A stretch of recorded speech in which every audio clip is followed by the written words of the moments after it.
Hello, good evening. I'm Zelda here, Luxury Jones Enterprises. My task this evening is to make this video, and the subject matter is, you know, about how to macrame for beginners, you know, like let's get started, right? Okay. I'm also kind of like mostly beginner, so it's like a little bit like the blind teaching the blind, but at least we're together, you know. I think that's the most important part. So you know, okay, these are some like projects that I'm working on right now. Like this is like okay, it's kind of, you know, it doesn't have a name or like a title yet or anything, but it's just this thing. Okay, and then there's like, you know, pretty intricate like, you know, a little bit tribal designs that I've done on this stick that I got in a Carl's Jr. parking lot near the beach in Laguna.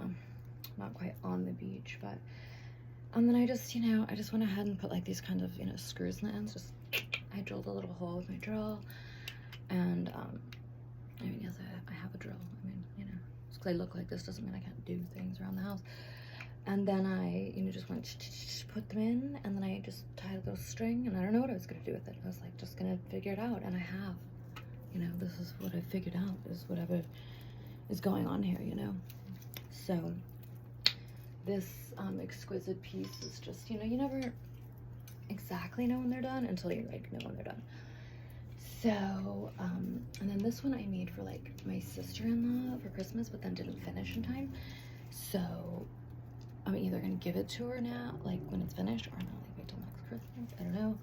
But this is a pretty dope like pot hanger that I made, and I've been using the good materials that I've been hoarding for like years, like decades. I'm like, it's time. The world's ending. Use the good stuff, right? I hope you feel me on that. Like, you know, like there's the satin 80s like puffy cord. But yeah, so this one's pretty. She's like a really chic kind of. She's an interior designer, so I was like, oh god, can't be too crazy and colorful, so you can't even tell, you know, what it is. But it's just like chic colors. There's taupe in there, so we're good, right? And then I've added like a hint of neon because that's what I do. I love a neutral and a neon, you know, on anything, across the board, straight up, across the mother effing board. This one I started last night at like 2 in the morning. I don't know. It's, you know, these really pretty like pastel colors, like just like a 3mm you know, gauge or whatever the hell you call it, and it's you know, 8 strands. They're like 4 I'm sick of hearing meters, you know, we're in America, right? I have to translate all the time. I'm like, no, I really wish that I just learned the metric system. I hate that we have this other stupid system. So they're about 4 meters, you know, which is essentially close to whatever, 4 yards each, and then you know, you double them, you put them over the ring, you know, which there's so many options for rings, you guys, you know, like people don't. I use anything that is a circular, and I've used bottle tops, can pop top things, old belt parts. If it has a circle, a metal circle, I can make one out of an old hanger, wire hanger. Wire hangers are welcome here. Here, example. And these were just practice knots, so don't judge, okay? But wire hanger turned, you know, thing, you know, the hanger. This is going to be a $1 billion fucking wall hanger, you know, before you know it. So, but here, you know, we've done a spiral knot. It's just a cute, delicate, you know, spiral knot. And then we did 10 in a row, which are just really double clove. No, okay. Yeah, I'm not that good. I'm just like learning. But yeah, so that one for 2 in the morning, that's pretty good, I think, you know. And then this behemoth of a, you know, we can move over here a little bit, I think. Don't do that. Don't do anything crazy. But this one over here, you know, is my, I don't want to call it like my masterpiece or anything, you know, because it's not quite yet our masterpiece. It's just a big thing. I don't know what it's going to become. I really don't. I don't know if I'll ever finish it, you know. But so, my tips, you know, oh, here's another, the one that I started, you know. I think this one also was like a 2 in the morning. little, again, I always like, so this is my secret for these, like, when my paint pens and, no, particularly paint pens, but markers too, if they seem like they're getting low on ink, but I'm not quite sure, like, do I just need to shake them more? Or are they actually, like, running out, you know? And I'm not trying to throw anything away that is not ready completely to be thrown away. So I use my sticks for macrame to test the markers, you know, and then they're a very great, you know, conductor because they're so absorbent, you know, the wood is, and so I know for certain if the marker is good or if it just needs a fucking, you know, re-up or whatever, like a little, it just got tired because I didn't use it like in time. And then let's see what else. I'm crossing the room because I've realized like there's a lot more macrame that I've been working on. Okay, so and then so I also didn't tell you this, and I'm gonna do it now. So Mikers, our boyfriend, he has angels for parents. Like it's insane. I've never met angel people before like that. And when I went to Laguna to meet them, it's halfway between where they live and where we live, because I'd missed a couple of Christmases because of my grief, and they missed me, and they wanted they set up a little thing where we could meet halfway, and they paid for a hotel overnight.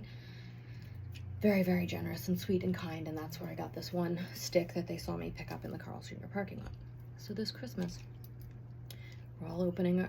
They have an official thing, and the gift that they got me was a whole bunch of driftwood and seashells and pine cones that they had found during the year. Like they'd gone to Florida, I guess, and they lived near the beach, and I got like so emotional. I was so surprised. First of all, they were like, "Yeah, we don't really know what you do with them, but we saw you picking them up, and so you know we thought about you, and we grabbed you some whenever we were out." I mean, it was very touching to me. Meant a lot.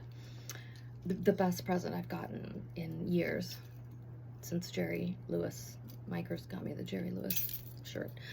In any case, I, you know, drew on this one yesterday. Okay. Whatever, this one as well. But the funny thing is that, like, when I first started buying markers, you know, paint pens from wherever I bought them, okay? A lot of the descriptions of them were like, these were great on rocks. They were great on rocks. Everyone said that. And I was just like, who the fuck what's all this rock painting about? Who's doing that? Nerds are doing that. 2 years later, I'm drawing on a seashell and sticks, so don't judge, it can happen. You know, sometimes our hands need a break from macrame because it hurts a little bit, so we make little paintings. And you know, I'm gonna tell you a little story about this one, and then I'll let you go. So this one, you know, I made a few nights ago, whatever. It says you can't do it in the Disney, which is called Walt, you know, the typography, go figure, it's called Walt. At first I didn't get it, and I was like, wow, it's so crazy, it's Walter. And then I was like, oh, well, that's his name. But we do a thing where Mikers and I will watching a documentary, you know, PBS, and I like to paint something that is related to the subject that we are watching about. So it's been baseball, it's been jazz, it's been, oh my gosh, I can't think right now of all the little things, but I try to do a little drawing or whatever. And then we were watching one about Walt Disney, and I knew nothing of Walt Disney, nothing. I knew nothing about his personal life. And turns out I hate him. You know, I'm never the biggest Disney fan in the world, you know. I stopped at The Little Mermaid, you know, but I mean Dumbo, fucking, you know. I mean, we can't talk about. So the only clip really of any one they played, any actual Disney cartoon that they played, was the entire Bambi scene that like ruins your life. That's during the documentary, and I was like, stop, just make it stop, please. But anyways, he was a horrible person. You know, I hate Disneyland anyways, so I'm like, that's all fine. But this saying I had actually written out, and it said, you can't do it wrong.